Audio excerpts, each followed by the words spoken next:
440. More and more restaurants are allowing us to bring our canine companions, but we want to make sure they're well behaved when we dine out. Dog trainer Diane Bassett met me at the Lazy Dog Cafe in Torrance to go over some doggy table manners tips. It's really important when you go out in public that you are ultra courteous. And so we can't assume that everybody out there loves our dog. And we can't assume, it's really a privilege to be in a place like here at the Lazy Dog where we're allowed to have our dog on the patio, and a lot of restaurants do allow that. But not everybody on the patio necessarily likes dogs. So it's really important that our dog is well-mannered, quiet, laying under the table quietly. Diane is going to go over some of Lazy Dog's rules as well as her own for dining with your dog. The Lazy Dog Cafe invites dogs to come dine on the patio and provides a short list of rules that they need to abide by while they're here. The first thing to know is that when you're out in public in a place like this, you can have no barking, no begging, and no biting, for God's sakes, right? That's really important. But as a dog owner, you need to practice at home before you, just like you wouldn't take a child to a fine dining restaurant without practicing at, places where you can make some mistakes. So when we get a new dog, we start training certain behaviors, including down, stay, leave it, meaning leave the food that's falling on the ground. Aside from practicing at home, Diane says one of the most important things is positioning your dog in the right place. You have to position your dog in a way that the food server is not inconvenienced. That means all the way under your chair if possible. And if that's not possible, then you need to position them under the table or right next to your chair.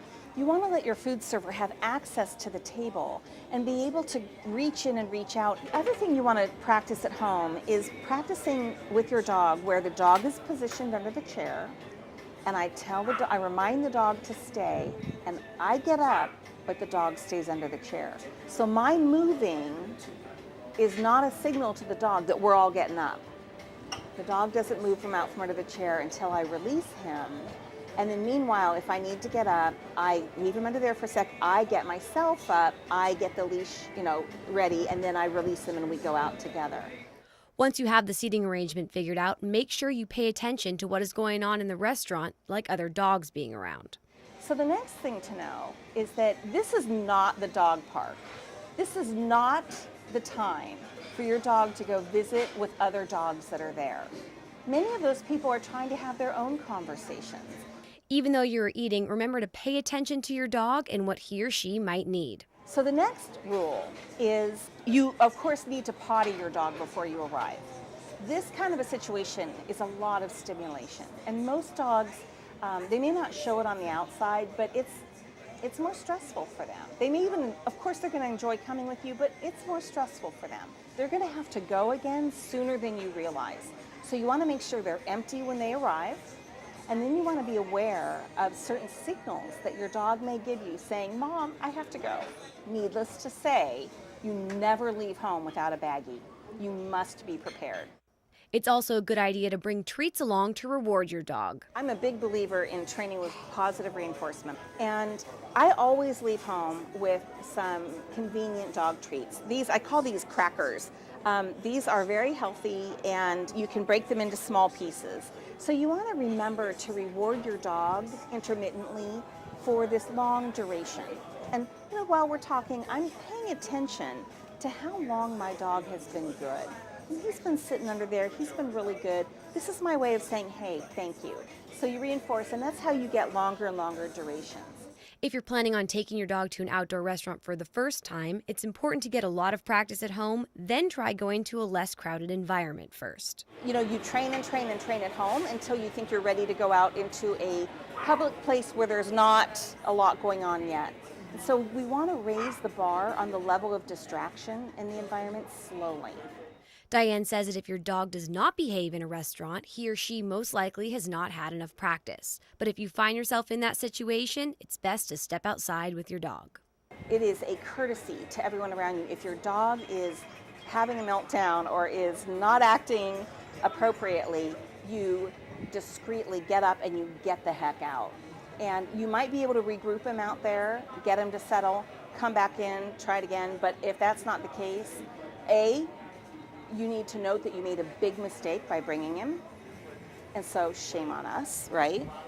And B, as a courtesy to everyone else, try to pay for your lunch and get out of there. If I'm meeting my friend for lunch, I don't want the whole focus to be on the dog, on the dog, on the dog. And I would imagine that my friend would be really annoyed with me if I was constantly interrupting us and correcting the dog or having to deal with it. She would think, why the heck did you bring that dog?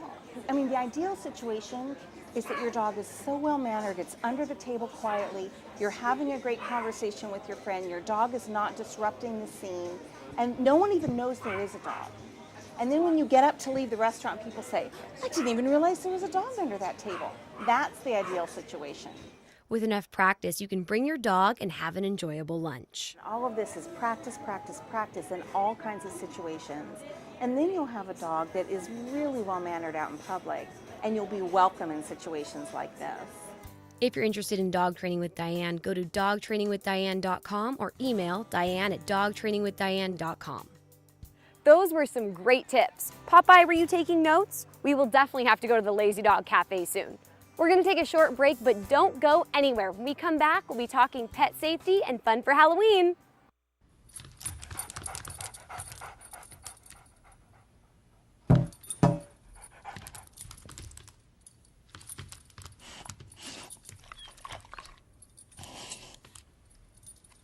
There's a shelter pet who wants to meet you.